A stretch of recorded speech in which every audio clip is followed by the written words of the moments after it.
1편의 내용인 무게, 포크발 높이, 마스트 높이, 엘리베이터 크기에 이어서 바로 설명하는 것이니 1편을 보시고 오면 더 편합니다.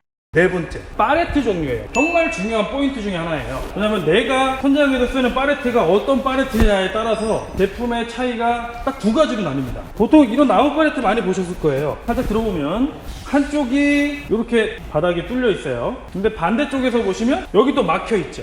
이게 왜 중요하냐면 일반적인 팔레트를 사용하는 그 리프트하고 이쪽 면에서 이렇게 아래편이 막혀있는 팔레트를 사용하시는 거하고 이 포크리프트의 종류가 틀려지거든요. 앞에 뚫려있는 팔레트를 사용을 하시면 그냥 일반형을 사용을 하시면 돼요. 제가 지금 저쪽에다 들어놨는데 잠깐 한번 보실게요. 이 팔레트는 밑에가 한 방향에 뚫려 있어요. 그래서 일반형으로 바로 들어와서 이 부분을 지금 리프팅을 한 거거든요. 근데 이게 왜 중요하냐면 저 밑에 보시면 뭐가 있어요? 지지대 발이 바닥에 지탱을 하고 있거든요. 그래서 지지대 발과 포크가 이 밑에 뚫려 있는 부분으로 삽입이 돼서 그 상태에서 리프팅을 할 수가 있는 거예요. 그런데 이쪽을 보시면 이게 바닥에 막혀 있어요. 지지대 발이 들어가고 그다음에 포크가 같이 들어갑니다. 그랬을 때 지지대 발은 바닥에 고정이 되어 있어야 되고 포크는 들어 올려야 되죠. 바닥에 막혀 있기 때문에 못 들어 올립니다. 그래서 이럴 경우에는 일반형의 포크리프트를 사용하시면 안 돼요. 지지대 발이 앞으로 나와 있는 게 아니라 양옆으로 벌려져 있는 게 있어요. 그거 저희는 확장형이라고 얘기합니다. 지지대 확장형. 그게 바로 이 제품인데 이거 한번 설명을 드릴게요. 다리가 확장되어 있는 상태에서 가운데 있는 포크만 팔레트 구멍으로 들어가게 되는 거예요. 이런 식으로 들어가서 리프팅을 하게 됩니다.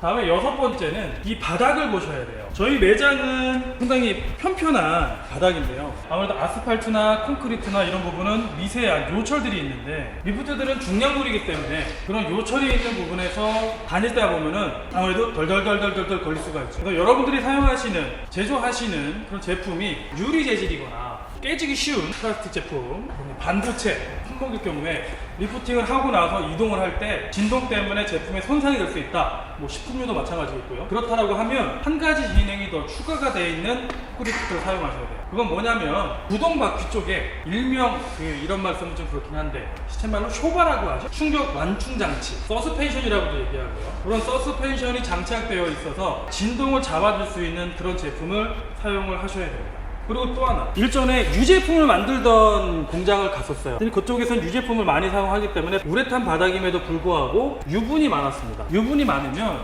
이 공차일 경우에 타이어에서 슬립이 날 경우가 상당히 많이 있어요. 그럴 경우에는 우레탄 바퀴 자체를 자체 성형을 하셔야 돼요. 고무 타이어로 감으시든가 아니면 우레탄에다가 모양을 내가지고 최대한 마찰력을 크게 할 수 있도록 작업을 해주셔야 돼요. 그 다음에 마지막으로 일곱 번째는 이제 물건을 실어야 되니까 트럭은 차도에 있습니다.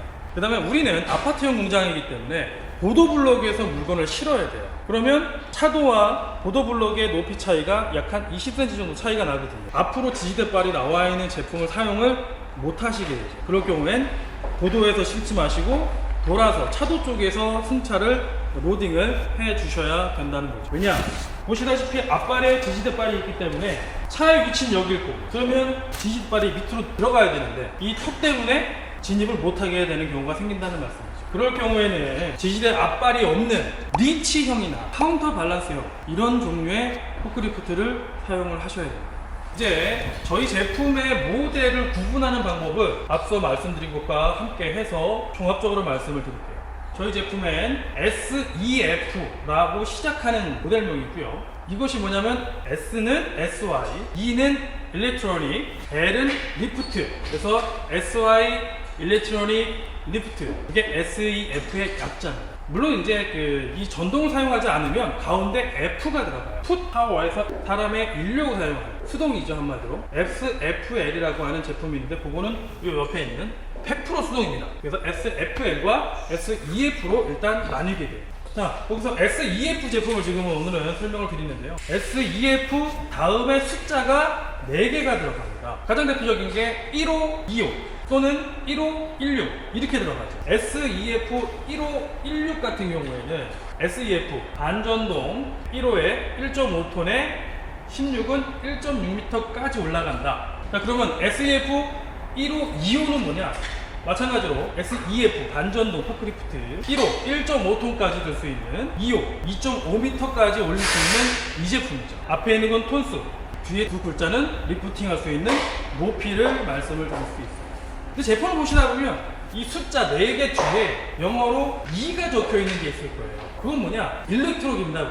하나 예를 들면 SEF 1호 162 모델이 있는데요. 그것은 반전동이 아니라 완전 전동을 이야기를 해요. 단순히 SEF가 붙은 경우에는 리프팅 할 때 상, 하 하는 것만 반전동이라고 얘기를 합니다. 근데 숫자 뒤에 2가 붙으면 완전 전동이라고 해서 내가 끌고 다니는 것도 전동으로 할 수 있어요. 여기 있는 모델은 반전동이라서 사람이 끌고 다녀야 되고요. 상하는 전동으로 되지만 끌고 다녀야 됩니다. 이렇게 힘을 줘서 끌고 다녀야 되는 반면에 뒤에 2가 붙은 완전 전동 모델은 여기 앞에 있는 패널만 움직이시면 돼요. 완전 전동의 의미가 뒤에 2가 붙는 겁니다. 그 뒤에 이제 또 하나가 붙죠.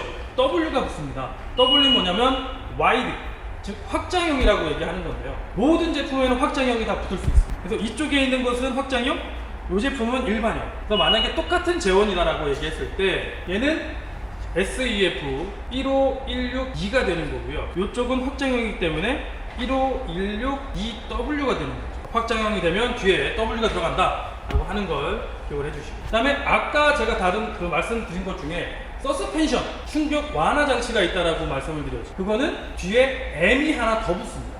일반형인데 서스펜션이 붙은 것은 EM, 확장형인데 서스펜션이 붙은 것은 EMW, 이렇게 구분을 할 수가 있습니다.